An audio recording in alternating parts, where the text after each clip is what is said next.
At 0123 on April 26, 1986, the reactor of Power Block 4 of Chernobyl NPP is destroyed following a series of thermal explosions. The resulting radioactive cloud moves across the European part of the USSR, Eastern Europe, and Scandinavia, eventually reaching America. The consequences of the disaster are so serious that the government is forced to begin evacuating the residents of nearby towns and villages. A 30-kilometer exclusion zone is created to stop residents from returning to the contaminated area. Despite the disaster, the Chernobyl NPP continues to operate. The existence of a power station, as well as the fact that the area is no longer inhabited, leads the Council of Ministers of the USSR to set up a network of secret laboratories in the exclusion zone. June 11, 2006. The exclusion zone lights up with a flash of blinding light as clouds can be seen evaporating in the sky. After a moment of complete silence, a peal of thunder shakes the ground. Most of the government forces guarding the perimeter are killed instantly. 2008. Scientists are still unable to explain what happened. Rare expeditions into the zone usually end in tragedy, with survivors telling stories of mutated animals with incredible abilities roaming the area. According to various estimates, by 2010, the zone is home to between 1 and 300 unknown individuals. They call themselves stalkers and make their living by collecting anomalous formations known as artifacts, which they sell for considerable sums of money. 2011. Despite military cordons, the stalker phenomenon is growing in numbers. However, stalkers travel primarily around the zone's edges, with the center remaining terra incognita. The few attempts to penetrate deeper into the zone have all ended in failure. 2012. A stalker called S.T.A.L.K.E.R solves the secret of the brain scorcher, a man-made emitter that had blocked the way to the center of the zone for years. After the brain scorcher is disabled, all stalkers rush for the center of the zone. Some in hopes of finding a treasure trove of artifacts, others in search of the wish granter. The government decides to launch a large-scale military operation. Operation Fairway, as it came to be known, involves using maps of anomaly fields to maneuver helicopters to the CNPP. Despite meticulous preparation, the operation is a failure, and none of the helicopters return from the mission. Major S.T.A.L.K.E.R, a USS special agent, is sent into the zone to investigate the disappearance of the helicopters. Disguised as a stalker, equipped with a regular assault rifle, 2 weeks' worth of supplies, and a radio to communicate with HQ, the Major begins his journey towards the center of the zone. Look, we've got these here artifacts, and we can get more of them. In exchange, we're looking for weapons and some good equipment. You know that I've got whatever Duty's got, so weapons and equipment are not a problem. All my stuff... All the electronics inside burned out. Even the power cable sheaths melted.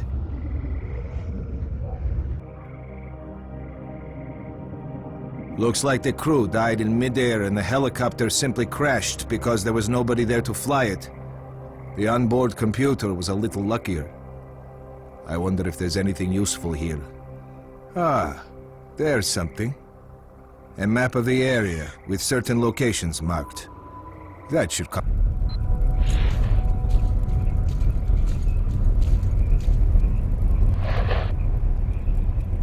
Watch carefully and follow me.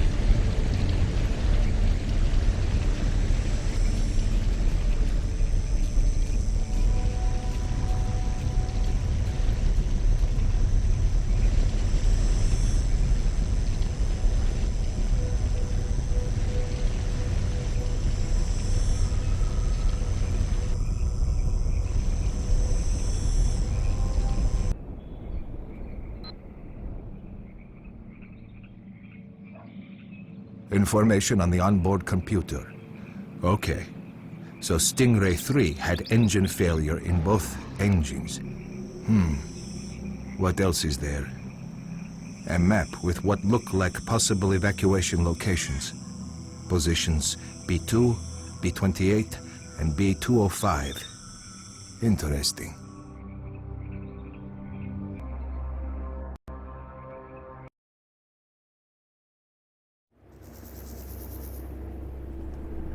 Here we are. Yanov Station is a haven of relative safety in the area around Jupiter. This is where we go our separate ways. But if you need me, look for me by the bar. First time here? I'm relatively new here myself. The name's Nitro. I work with equipment.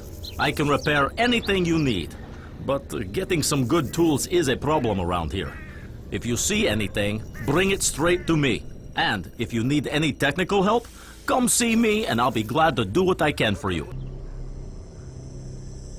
2 bodies. Looks like they died in the crash. Everything of value has been looted and the onboard computer has been wiped clean.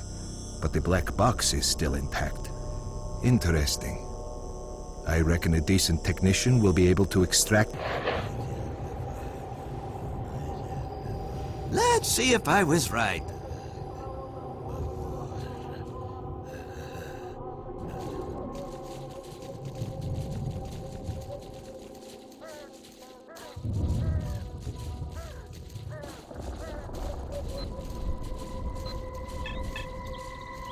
Looks like I was right after all. Shoot those bastards down.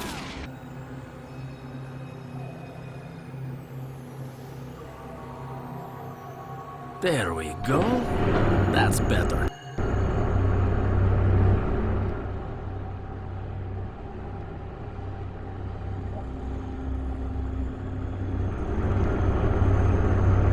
Good to go? Ready? What? I'm always ready.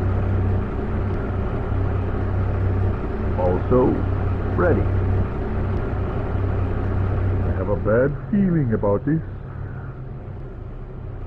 Everyone's ready. Open it up. Roger. Let's rock. That's good. Go. Good luck, boys.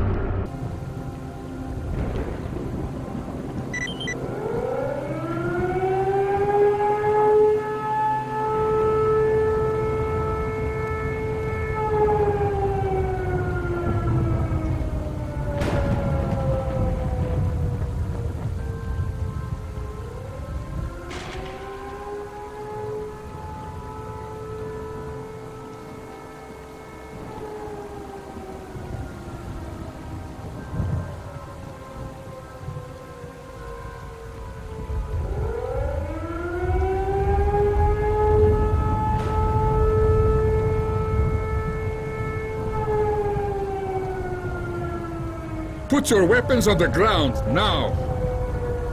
Don't shoot! I'm Lieutenant Sokolov, co-pilot of Stingray 4. I'm on my way to B-28, the emergency position.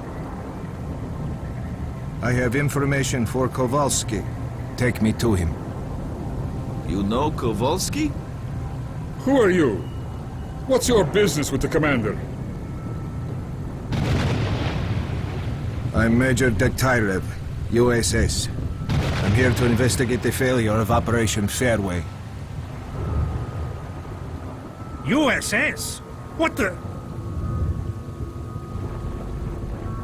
I knew it. You're a merry gang, ain't you? What do you think? We're here for fun? Why so trigger happy? Can't you see that we're all friends here? Me and Agent have been through a lot. Trust me on that.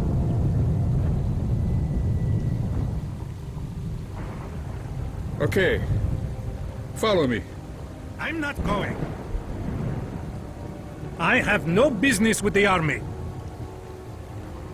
Or the USS. Hold it. Let him go, Captain. Fine. Screw him.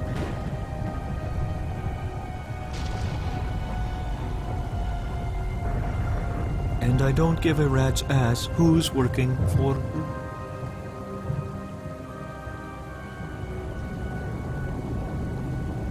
received a message from the recon unit.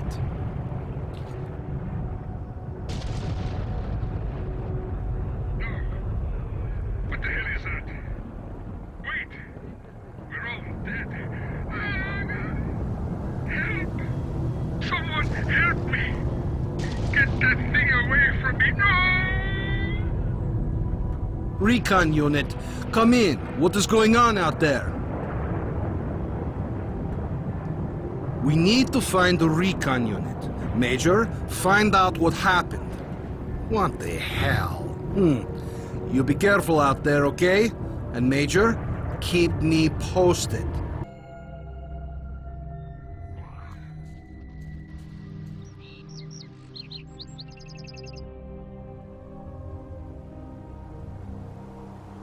I found the unit. They're all dead. Looks like they were shot, but there's no trace of the enemy. It's those damn fanatics. They don't let up. We're also missing a sentry. He's not answering, and there's not a trace of him either. We've got to take care of those bastards once and for all. The recon unit had information about the location of monolith forces. The notes indicate the bookstore. Very well. I'll be sending 2 boys your way. They'll meet you near the target. Kowalski, something strange is going on here. There were loads of monolith fighters inside the building. They were all in a trance and talking to a pile of trash. I examined this pile, and if you cut through the crap, it resembles a primitive antenna. It seems that someone talks to them through this antenna, and they believe it to be divine intervention. This is all very strange. Someone's controlling these fanatics. We'll get back to this later. Our sentry hasn't showed up yet, so let me know if you find him. Over and out. We've got a serious problem. This operation has been getting more ridiculous every minute since the helicopters crashed. The men are dropping like flies. We've got no comms with HQ, and the situation just keeps getting worse. The evacuation choppers didn't show up again. And at this rate, it won't be long before we lose control of the situation completely. We need to establish communications with HQ right now. Our communications expert believes that the signal is being jammed from somewhere close to us. He's working on getting the coordinates as we speak. I sent some of my men to check out a possible source of the interference, but they went missing, and their personal signals aren't registering. Major, one of your objectives is to establish communications with HQ. Given the situation we find ourselves in, this should be your priority from now on. Also, as a personal favor to me, please find my boys.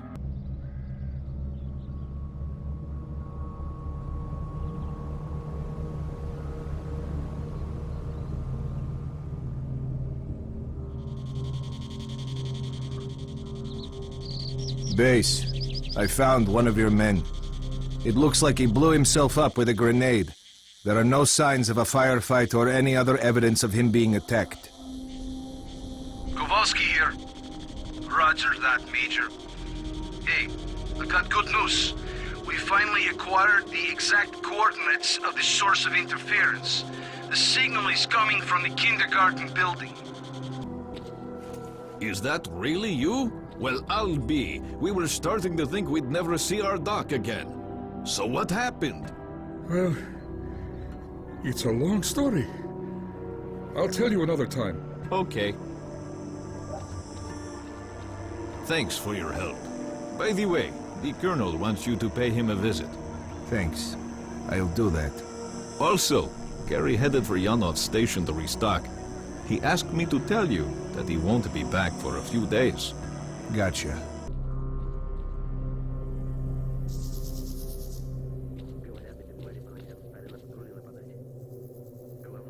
I spoke to the HQ commander and reported the situation to him, along with all the information that's been collected. There won't be any helicopter support for a while. He suggested that we fortify our position and await further orders. USS observers are currently at the HQ, so you'll be able to talk to your superiors soon enough.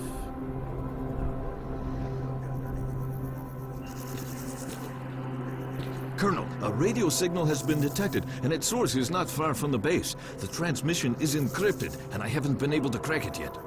Do you have the coordinates? Yes, I have the coordinates, but the signal is intermittent, and it's moving. Monolith again? In entrance. Who are you?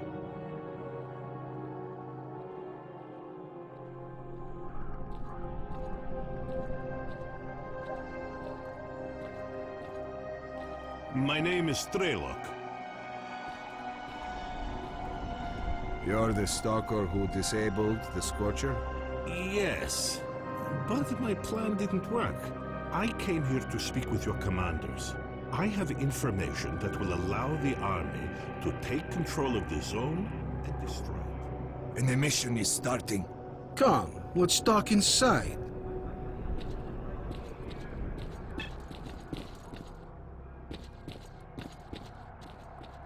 We've got a problem.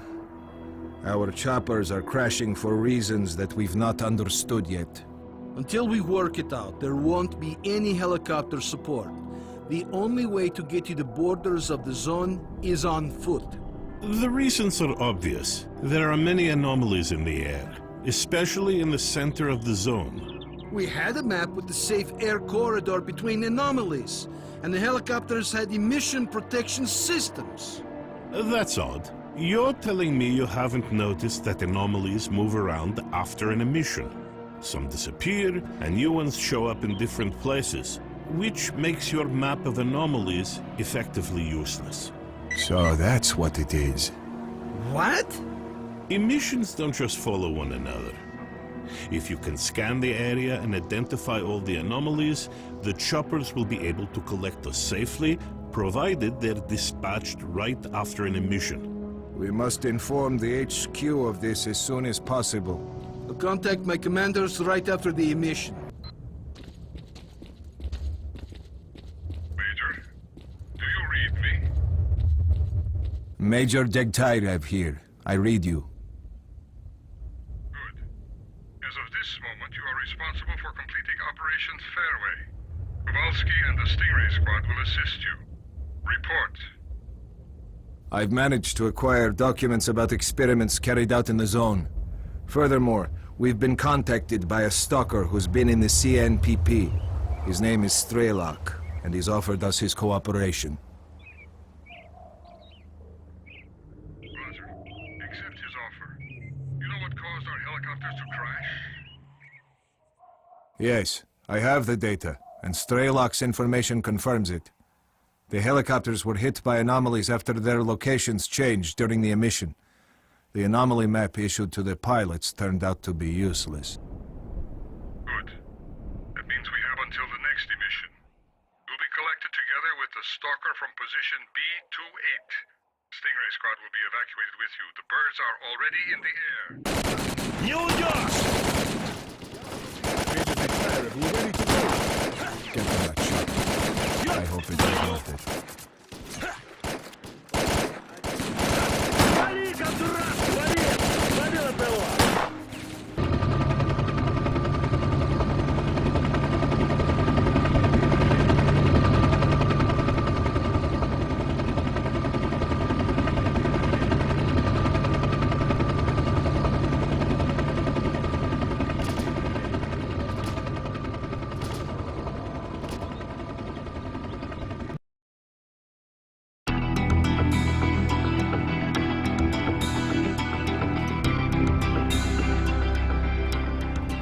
As a reward for successfully completing his investigation, S.T.A.L.K.E.R was offered a promotion to colonel and the position of mission coordinator.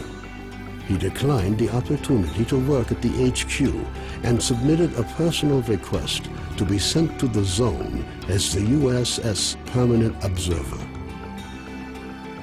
The information about the development of psi devices obtained by S.T.A.L.K.E.R alerted USS commanders. All the information gathered on X-designated laboratories was removed from military archives and filed as top secret. All personnel working in the zone were ordered to prevent the disclosure of information about the laboratories at any cost.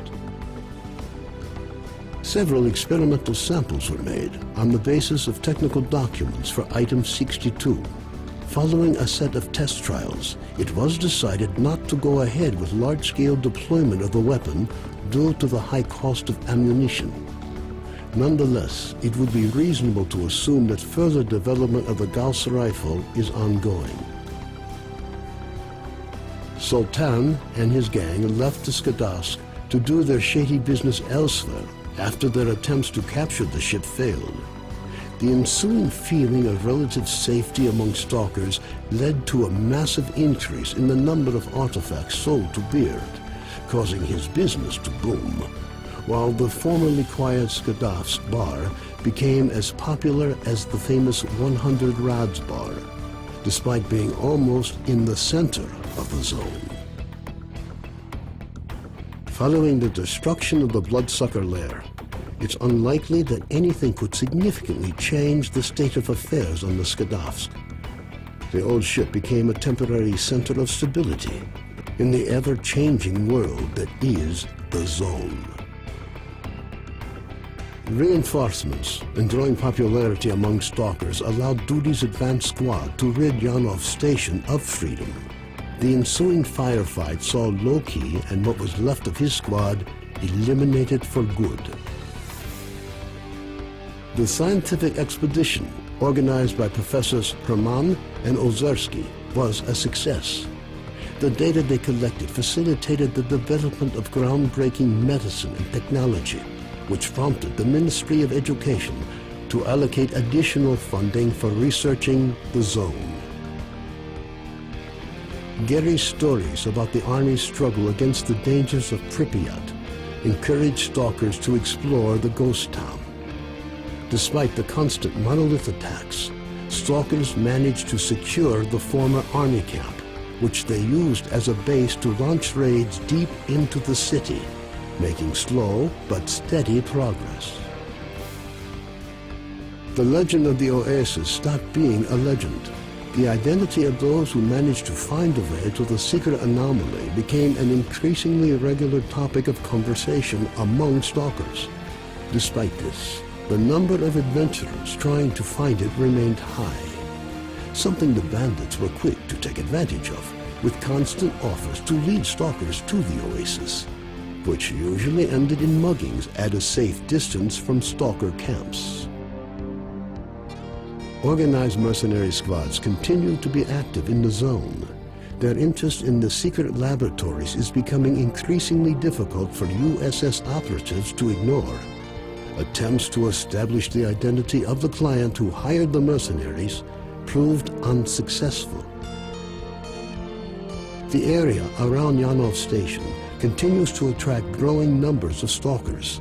The lack of dangerous mutants and abundance of anomalous areas have led to the area being referred to as a treasure trove, with increasing regularity.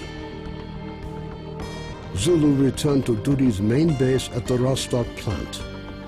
Nobody knows what he discussed with the leader of Duty, General Voronin, but several days later he was spotted at the head of a large squad on its way to the center of the zone.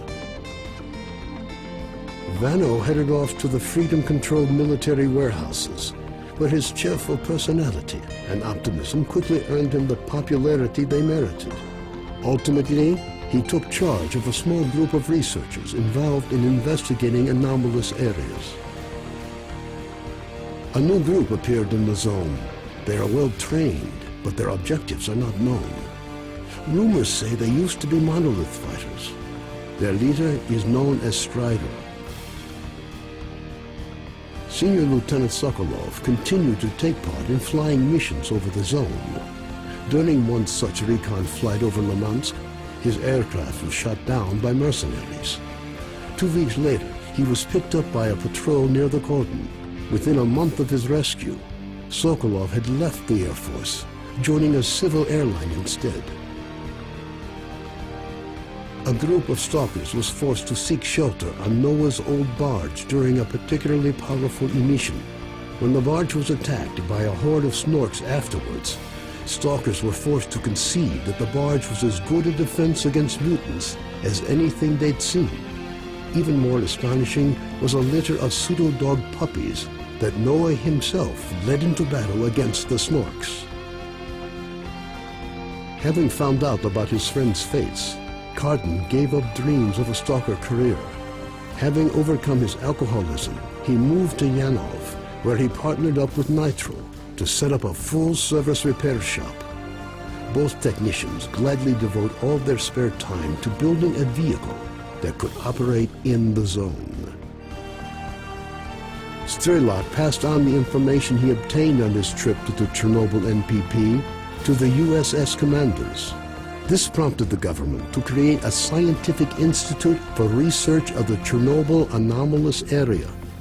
S.T.A.L.K.E.R took up the position of chief scientific consultant to the institute.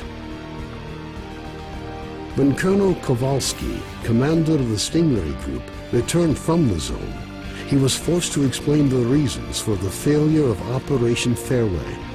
Following a dragged-out investigation and the brass's failed attempt to make him the fall guy, the colonel was finally given an honorable discharge.